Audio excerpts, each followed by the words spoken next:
It's been 69 years in exile. MOUFID Sadek was 11 years old when his family fled Palestine to Lebanon. Ever since, he has lived the life of a refugee in a country that hasn't been welcoming. Sadek still remembers the day he left his home in what is now Israel. I still remember when the Israeli airstrikes targeted our village. We were sent into exile, leaving everything we owned behind. I remember every detail, even the trees, the streets, the farms, as if it was yesterday. Sadek buried two of his children here. Maher was killed during Lebanon's civil war in the 1980s, and Ammar died during the Lebanese-Israeli war 11 years ago.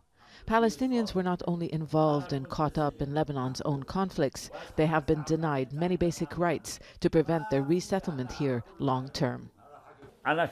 As a Palestinian, I have seen nothing but humiliation, displacement, oppression, and deprivation. For 69 years, we lived unbearable, bitter moments away from our beloved Palestine. We will die for the sake of Palestine. The first wave of Palestinian refugees arrived in 1948. They came with whatever they could carry, thinking it was only a short time before they could return. Small tent settlements were set up. In time, those settlements became densely populated neighborhoods. It is estimated that 7 million Palestinians live in the diaspora. More than half are stateless. They have no citizenship in any country. According to the United Nations, the majority live in occupied Palestinian territory and in surrounding countries. Jordan hosts more than 3 million Palestinians. More than 500,000 live in Syria. Well, at least they used to.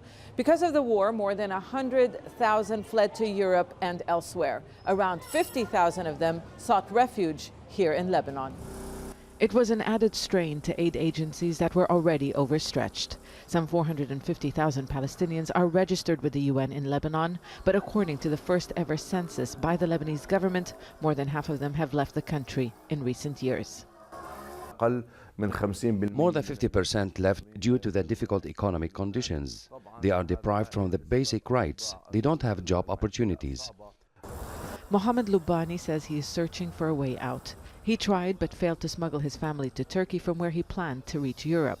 He also tried to apply for immigration to Canada. The economic conditions here are bad, and we're banned from working in many professions. We dream of travelling because here it's hard to provide our children with food. But just because I want to leave doesn't mean I have given up on Palestine and our right to return. Palestinians hold on to that right adopted by the UN General Assembly. It has been decades, but many like Sadek believe that one day Palestine will be theirs again, and one day his grandchildren or their children will bring his body back to his hometown. Zeina, Khodr, Al Jazeera, Beirut.